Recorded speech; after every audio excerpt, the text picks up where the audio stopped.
Guild Wars 2 can be an intimidating game for new players to get into, especially if you have never played an MMORPG before. And while there are a wide variety of well-structured new player guides that can help you get started, I wanted to take some time to highlight a wide variety of random tips, ideas, or secrets in Guild Wars 2 from a wide variety of different parts of the game, which may or may not help you with your own adventure. My goal here is to showcase at least one thing that your average new player or even veteran may not know. So in no particular order, let's go over 117 beginner tips for Guild Wars 2. Scouts are pretty important NPCs you can find in many starting vanilla maps, and they will guide you to nearby tasks. So if you see a scout, chat with them and they will show you where some tasks are that you can complete. Alongside that, while Guild Wars 2's maps are incredibly open and you can go where you want, when you want, most of the starting vanilla maps have a set order of objectives that you can follow if you are so inclined. As you chat with the scout, they will guide you to some nearby tasks. You can complete those tasks, get to the other objectives around them, and complete the occasional event. As you finish up an area, you can often find a nearby scout which will lead you to a new area. If you are ever struggling with finding a specific objective, you can hover over the icons in the top left corner of the map and it will highlight any of the unobtained objectives for you as long as they are in focus on the map. You may have to drag your map a bit to look through all the different areas, and if you have any unexplored areas, you may have an objective in there that is hidden away and you have to go explore the area first. And if you haven't discovered a task, doing this will highlight the related scout. Whenever you create a new character, you have a variety of story options you can select. Ultimately, these just provide you with a different experience and different stories for you to play through, and you will unlock all the same stuff as every other player, and everyone's stories eventually converge together as you get far into the game. However, you can get some achievements which grant achievement points and mastery points if you play through at least 5 different starting stories for each of the 5 different races, so consider making some alts. Mastery points are used to progress your character once you reach the maximum level of 80. Once you reach level 80, and depending on what expansions you own, you can start working through the system by earning experience and mastery points to unlock some special things like gliding or mounts. But no experience is ever wasted. If you can't learn any new masteries, any experience you gain goes towards a hidden experience track, which will grant you spirit shards, which is a currency used in in-game crafting. If you click on your experience bar while you are leveling up towards level 80, it will open the page that shows you your upcoming level up rewards. If you do this while you are level 80, it will open your mastery page. The first waypoint in each of the starting zones is unlocked for your character as soon as you enter the open world. So if you create a human character and you spawn in Queensdale, but you don't feel like playing through Queensdale, or if your friend created a Char character for example, you can waypoint straight to the Char starting zone of the Plains of Ashford and instantly begin your adventures there. A big part of Guild Wars 2 is the achievement system. This can be incredibly daunting for new players, but the system can really help guide you through various parts of the game with helping you find different objectives or unlocking special rewards. Once you've played the game for a while, I definitely recommend that you spend some time getting yourself familiarized with this system, like how you can find many achievements to complete in the Janthir Wilds expansion in the Janthir Wilds category. If you are ever searching for a specific achievement, you can type the name of that achievement to send you directly towards that achievement's page. You can also track specific achievements to get back to them easily via the watch list in the achievement page or on your screen. As you level up a character for the first time, or ever, working through the character adventure guide is a good way to gain a ton of experience while also learning about different parts of the game. Once you reach level 80, you can start using the Wizard's Vault. While some stuff is locked behind expansions, you can unlock a bunch of stuff without any expansions. The first time you open it, or whenever you click on the gear icon in the top left corner of the objectives page, you can change your weekly objectives to be any combination of the 3 major game modes in Guild Wars 2. Many players recommend you leave it to PvE only unless you spend a lot of time playing PvP or WVW. It is also recommended that you work through some of the objectives to earn Astral Acclaim. You can complete special objectives as they appear, weekly objectives every week, and daily objectives every day. Completing the daily objective every day is generally recommended because you can get a steady income of Astral Acclaim, some other stuff, as well as 1 gold every time you complete the big daily. There are a lot of items you can unlock with the Wizard's Vault. You have some legacy rewards, which are the big rewards at the top of the rewards tab from past seasons that are cosmetic items that never go away, and you can unlock them whenever you want. But you also have these smaller rewards which reset every season and are definitely worthwhile to pick up. People have different recommendations, but I like picking up the cheaper, limited bag of coins to gain some extra gold. I like to get all the mystic coins because they are important for crafting, but can also be sold for a ton of gold. I also like to pick up the mystic clovers because they are nice for crafting as well. Getting the legendary weapon starter kit from each season is a great way to jumpstart your legendary weapon crafting if that is something that interests you, and many people often recommend getting the ascended armor and weapon chests to help gear out your characters if you are a new player. Guild Wars 2 gear has a rarity system. You have junk and basic items, but then you can see gear increasing from basic to fine, which is blue, then to masterwork, which is green, to rare, which is yellow, to exotic, which is orange, to ascended, which is pink, and then to legendary, which is purple. Having a good set of orange exotic gear is definitely recommended once you reach level 80 because it will help you through the game. You can get this gear through a variety of ways, but an easy way to do so is buying some on the trading post. You can eventually replace this exotic gear with ascended gear, which has the best stats, if you become more dedicated to the game and want to put effort into making your character stronger. You can then eventually replace ascended gear with legendary gear, which has the same stats as ascended, but offers a ton of quality of life features. You unlock this gear for your entire account. You can change the stats of the gear to whatever you want, whenever you want, as well as a couple of other nice perks. This gear is nice because if you unlock a legendary heavy chestplate, for example, you never have to think about getting a heavy chestplate for your account ever again. The trading post is a great way to buy a bunch of items in the game and also to sell your items to make some gold. A big part of Guild Wars 2's gameplay is selling a bunch of items you earn for gold and then spending that gold to buy specific items you need. Clicking on the gear can help narrow down your search to find a particular item you want. Say you want to buy a level 80 exotic greatsword with berserker stats, you can go into the weapons tab, then into the greatswords tab, then search a level 80 item or exotic rarity that has power, precision, and ferocity as the attributes. Then you can start your search by price to find the cheapest item to buy. A little fun fact with the trading post is that if you type in "I am Evan Nashblade," who is the NPC who owns the Black Lion Trading Company, into the search bar, you unlock a special UI for the trading post that some players may prefer. You can type this again to revert back to the original UI. Finding a bank is nice because you can store items here that you can access on any one of your characters and that you can access from any crafting station. Within your bank, you can also find your material storage, which acts just like your normal bank, but it is a place to keep stuff that is specifically for crafting or crafting adjacent purposes. You can also find your full wardrobe storage here, where you can search through most of the skins in the game and all the skins that you have personally unlocked.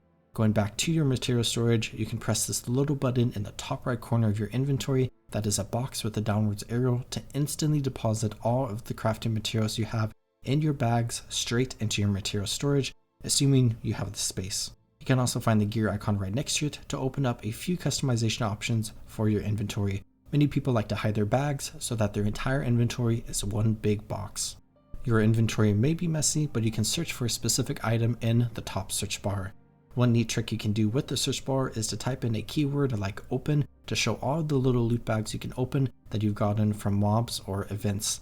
If you've noticed the special bar at the top of my inventory, these are shared inventory slots that you can purchase in the gem store, which will show up on every single one of your characters. It's nice to put items in here that you want to use across all your characters without having to transfer them from character to character through your bank.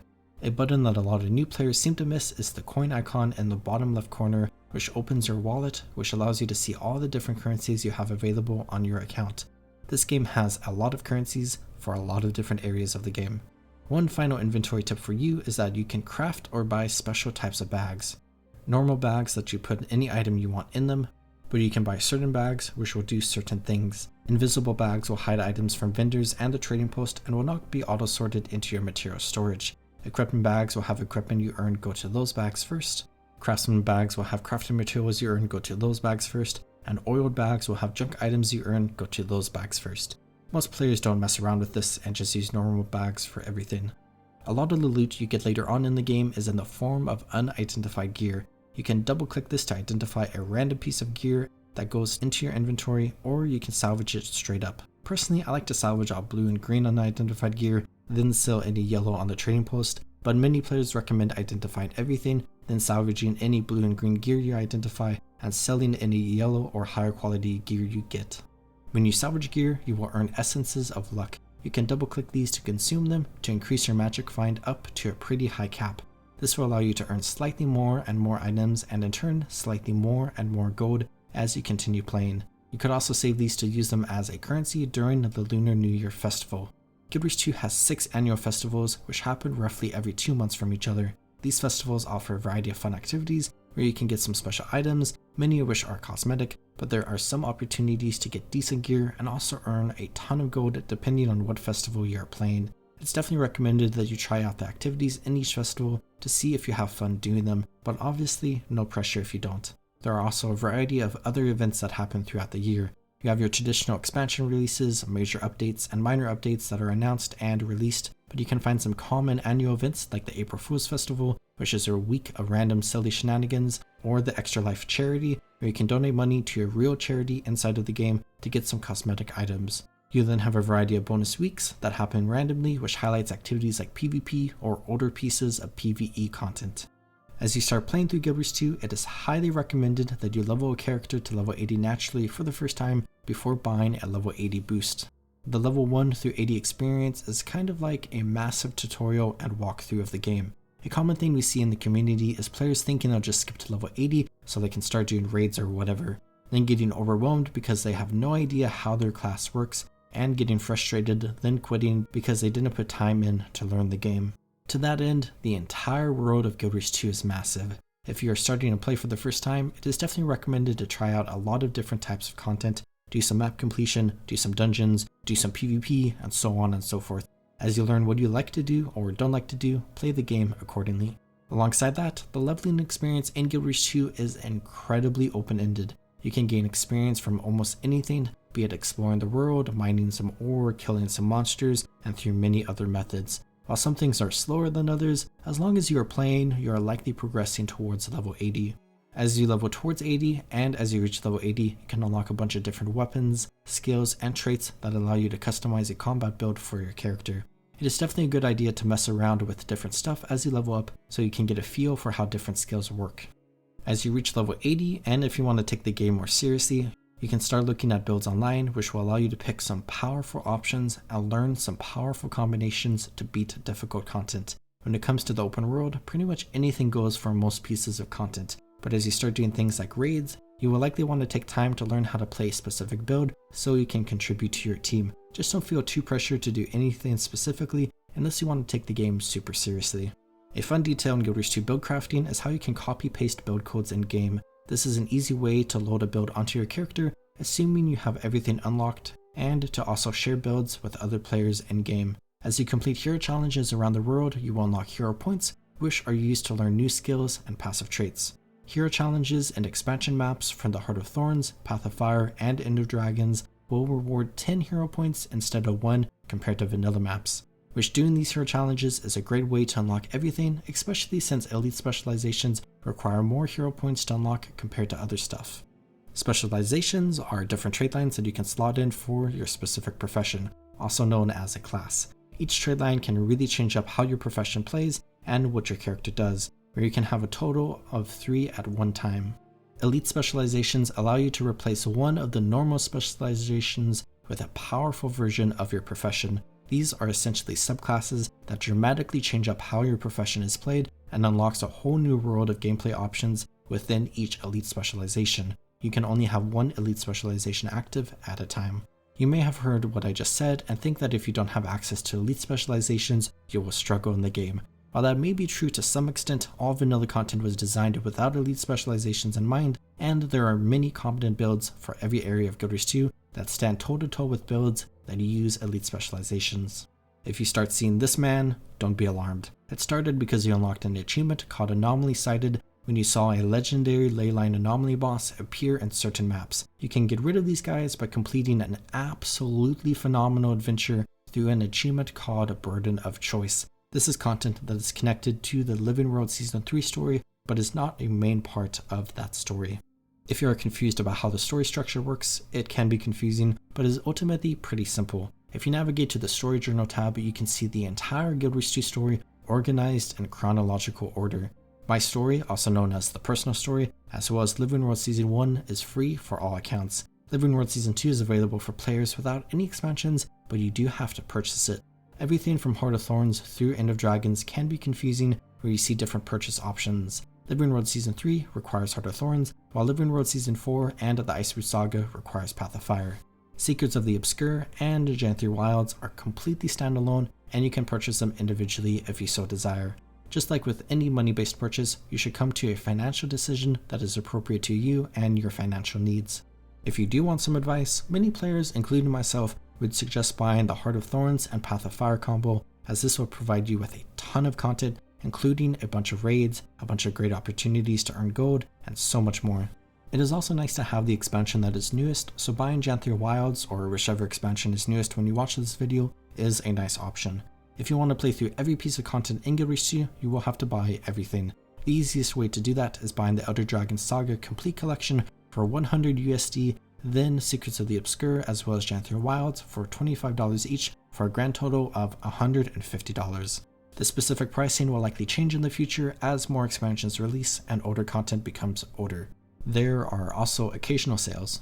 An additional tip for anyone who finds that to be a lot of money, the free vanilla version of Guild Wars 2 has a lot of content. Like, a lot. If you're somebody like me, the amount of time you can spend playing through vanilla Guild Wars 2 can reach the thousands of hours, and if you're not like me, it can still be a solid couple hundred hours of content. So spend some time playing through the game, learn more about Guild Wars 2, then come to a decision from there. Guild Wars 2 has a lot of settings, and you should spend some time getting familiar with the different options so you can customize the game to your liking. Alongside that, while Guild Wars 2 doesn't allow a lot of options for UI customizations, there are still a few. On the left side of the screen, you can swap your chat box and party UI, while on the right side of your screen, you can move your minimap to be on the top right corner of your screen. You can customize your minimap size by dragging it and can also zoom in and out to be at a distance you prefer. You can also customize your chat box in a variety of ways by clicking the gear icon or clicking the arrow within each chat tab. You can also add more tabs by clicking this plus button. Moving towards your map, you can see this guide in the bottom right corner which will allow you to instantly pan to your character or specific expansion maps. You can also do a bunch of fun things on the map and the minimap to mark things up. You can add a permanent waypoint which will just be a marker on the map. You can't teleport to this, but you can have it somewhere to mark something important or where you want to go. You can also press Shift left click to instantly put a temporary warning marker or hold Shift left click to select a specific type of temporary marker. This is mostly used in PvP or WVW situations. You can also hold down Shift and draw on the map using right click, which will allow you to draw something like a route through the map to help a friend, or what many players do and draw a graphic image. All of these things are only available to see for players within your party or your squad. You can create parties with up to 5 total players. There's no party leader system in the game, and you can vote kick certain players. You can also create 10-player squads, which will allow a bunch of different options, including the ability to place markers on players, enemies, or in the world. This is primarily used for raids and strike missions. You can also purchase a commander tag with a lot of gold to create a 50-player squad, which allows you to do all of that plus more. A commander is the leader of the squad and can invite or kick people at will.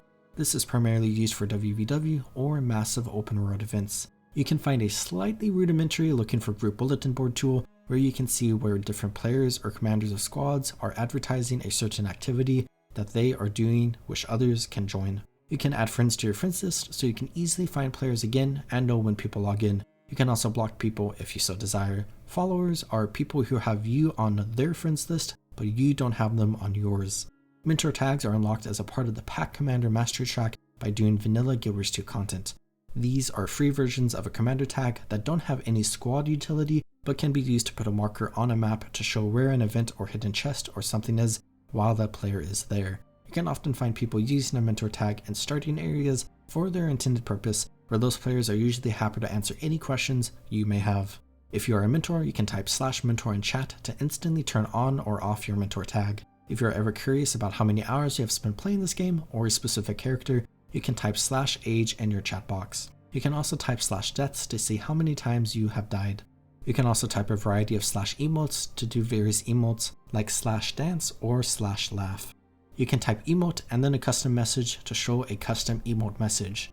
You can also type a certain emote and then have an asterisk which will put your emote in a queue that is processed every 5 seconds. After 5 seconds, the emote will happen. This is an easier way to sync emotes with other players, like if you want to sync dancing. You can also type an emote with an @ symbol afterwards to direct your emote towards a specific target. You can type /emote list to get a list of emotes that are available to you, including ones that are locked that you have to unlock. You can also type /rank, which will show your finisher. You can type /stuck if you're ever stuck somewhere, and it will teleport you to somewhere nearby. This is particularly nice if you get stuck in terrain somewhere in a story mission, so you don't have to reset the mission. Your finisher is most often seen when you finish an enemy in PvP or WVW, and occasionally in PvE. This is just a flashy way to kill someone, but finishing as a whole is useful in those game modes to instantly kill a downed player. You can customize your finisher in your hero panel. Within your hero panel, you can see a bunch of other customization options for many different aspects of your character. The top equipment tab is for your gear specifically, the wardrobe, outfits, and dyes are for how your gear looks, and everything else is for specific things that you can unlock throughout the game. I've mentioned PvP and WVW a couple of times so far. Guild Wars 2 was originally designed with 3 big pillars of gameplay, these 2 game modes alongside PvE. Nowadays, PvE is the primary pillar, but the other 2 do still exist. You can access them via their respective page in your UI. In PvP, every single person is scaled to the same power level. You can select whatever build and gear you want as long as you have everything unlocked. But a level 2 player can hop into PvP and be just as good as a level 80 player. In WVW, you get scaled up to level 80, but don't have access to everything a level 80 player has until you unlock it on your character. As such, it is often recommended to wait to begin playing WVW until you are level 80, but is not mandatory. As you level up in WVW by doing various WVW things like capturing objectives or killing players, you gain world experience. Each time you level up, you gain an ability point that you can spend to upgrade your character. Your WVW level and ability points are shared across your account, but your individual upgrades depend on which character you are playing. You can also reset your upgrades on each character. You can also gain way more ability points than are necessary to unlock all upgrades. Many players are often confused on which abilities to pick. I personally recommend that you first unlock Warclaw Mastery so you gain access to a mount in World vs. World. Then I suggest you get War Gliding so you can glide in your own territory. Both of these things should require you to have some expansions. After that, it can be more open-ended. I like picking up Provisions Master, Supply Capacity, Supply Master, Pair Master, Build Master, and Siege Bunker first. When it comes to PvE in Guild Wars 2, the entire game is designed around horizontal progression instead of constantly climbing to increase your player level, with your player level being invalidated every few months. It is pretty easy to get your character completely decked out. From there, all new content introduced through updates are available to play whenever you want to. Connected to the last tip, because of this design system, Guild Wars 2 is often a game that many players take long breaks from. You may return and play a lot, stop playing for a while, and return to pick up right where you left off or dive deep into new content. If you take breaks, you won't be left behind, aside from the fact that there's going to be a lot of new available content that you can play through. It is generally recommended that you keep the first character you ever create. You gain birthday gifts every year for each of your characters. You will also get a set amount of gifts for each of your characters, but you also gain a bigger birthday gift for your oldest character that gives you some additional fun stuff on your account. If you delete your first character, you're going to have to wait for your oldest character's birthday to unlock those special items. If you unlocked a Raptor mount and then lost access to it, that is normal. If you are on a free-to-play account, you have access to a 10-hour trial run of the Raptor mount upon reaching level 10. You unlock the mount permanently if you own any expansion.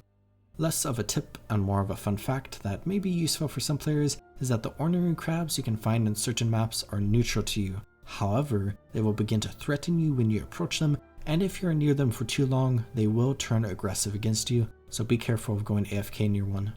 A common point of confusion for many players is the difference between events and meta events. Events happen all around the world and are fun objectives that players in the open world can complete.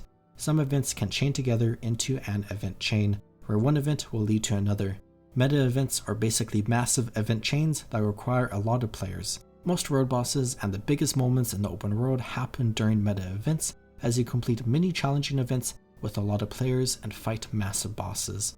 If you want to look at some outfits that other players have made, I suggest checking out the r/Guild Wars Dye Job subreddit.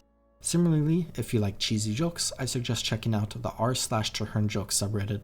You can move your character with the classic WASD keys, and you can read keybind this should you so desire, but you can also move your character by holding down both the left and right mouse button at the same time. You can also hold down right click and move with WASD to have more specific control of your movement and camera. You can enable action camera mode, which will change up your camera and movement gameplay. This is a less popular mode amongst players, but is very nice for some players, especially Steam Deck users. Don't forget about your dodge skill. You can dodge. Your endurance, what you need in order to dodge, does replenish.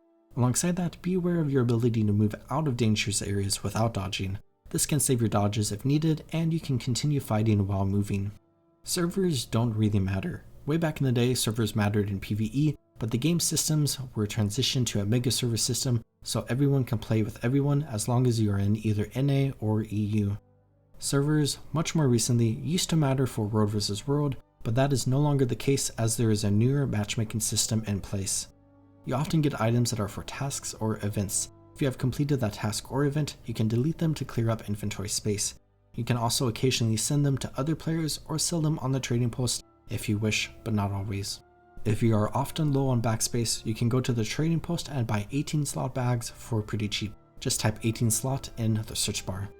Guild Wars 2 doesn't have any weekly maintenance compared to other games. In fact, when new updates and expansions release, there is no maintenance. You can just download the update or expansion and start playing the game pretty quickly. The login screen and character selection screen change with each expansion, but you can select your preferred character selection screen from all that have been introduced.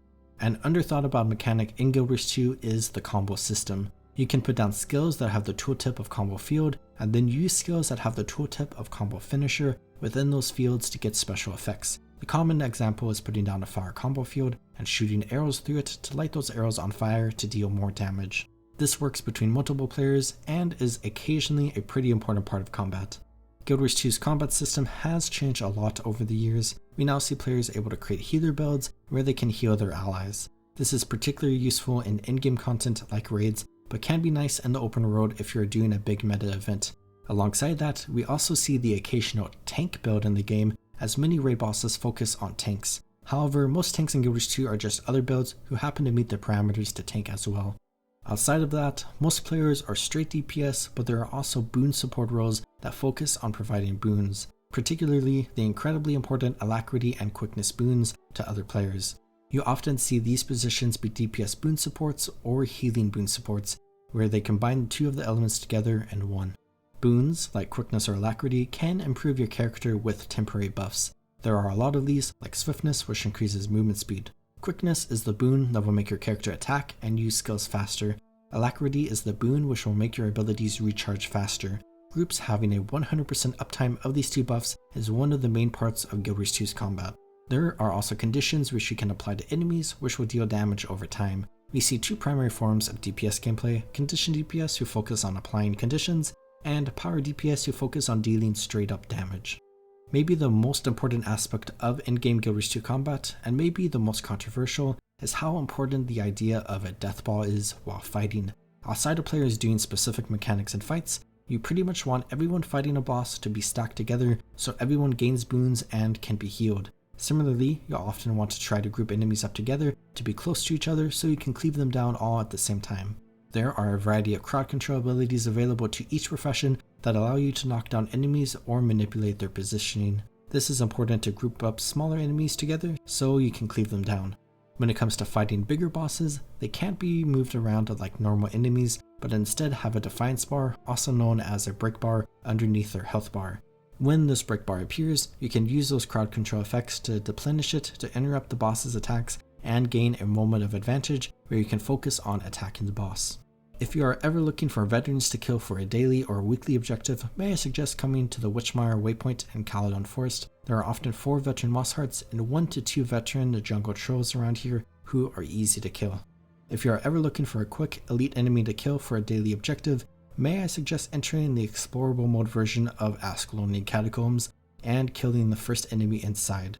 Dungeons are the original in-game content which are relatively out of date but can give you a bunch of gold and rewards. Doing story mode versions of dungeons is nice because you can experience an overarching story between the dungeons that ties into the personal story. Completing each dungeon story mode allows you to enter the explorable mode version of your dungeon, which is harder but more rewarding. You can also enter the explorable mode version of a dungeon if a player in your group who has completed the story mode enters the dungeon first.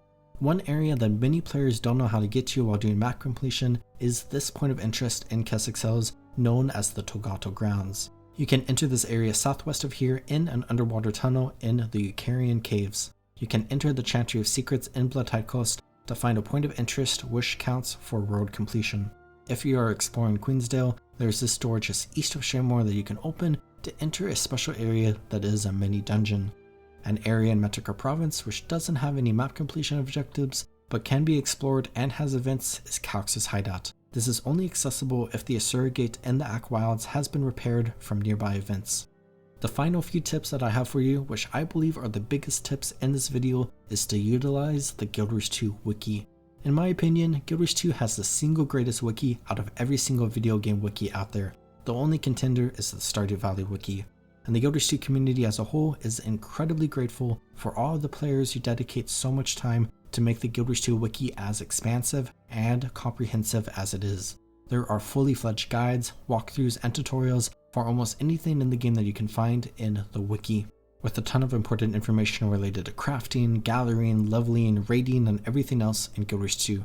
If you're ever confused about anything, searching the Guild Wars 2 wiki is incredible. One incredibly important page is the Event Timers page, which has a graph for all of the scheduled meta events and world bosses in the game so you know when stuff is spawning and where to go to participate. And my final tip is that you can directly access the Guild Wars 2 wiki in-game. Typing in the command /wiki will instantly open the homepage for the Guild Wars 2 wiki in your preferred browser, but you can combine this with more information to directly open the wiki page for something specific. Say you want to complete the Uncanny Canner achievement, where you go around the world collecting a few different items and getting a 20 slot bag as a reward. You can type /wiki Uncanny Canner into your chat box to instantly open that wiki page. Or you can even directly link something like a skill or an item to instantly open a wiki page for that item. The other way around, you can copy paste certain things from the wiki into your chat box, like the code for a waypoint that gives you a clickable link that takes you to where that waypoint is on the map. And that's the video. I hope at the bare minimum you learned something new. These are a bunch of random tips I often give to new players approaching Guild Wars 2 for the first time. Of course, outside of all of these, there is a lot more going on. If you are a veteran, consider giving your own tips down in the comments, or if you're new, feel free to ask whatever question you would like, and myself or others will happily answer them for you. I hope you are taking good care of yourselves. Have a good one, everyone.